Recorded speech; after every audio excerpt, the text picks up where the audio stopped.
Alam mo, nakakalungkot lang. Sa sobrang daming crisis nangyayari sa Pilipinas.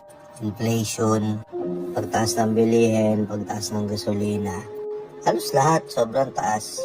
To the point na hindi na sapat yung salitang magsipag ka lang, sipagan mo pa, hard work lang.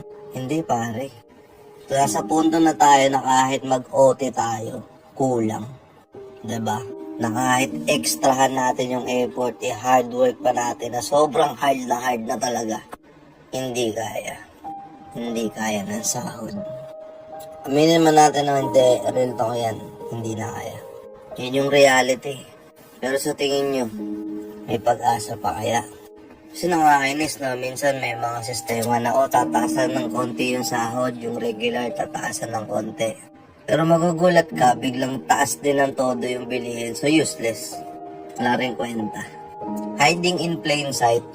Minsan mag-grocery ka nga, yung 1,000 mo parang wala pang 10 perasong item eh. Diba, pibili ka lang ng sabon, magkano na. Oo, sumahod ka ng malaki kasi nga nag-OT ka ng malala.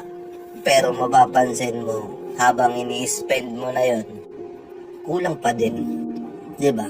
Kumbaga yung sahod mo kasama yung OT, yun na yung normal pay. Tapos yung sahod mo na hindi ka nag-OT na saktong trabaho lang, yun yung underpaid. Ganun yung pakiramdam.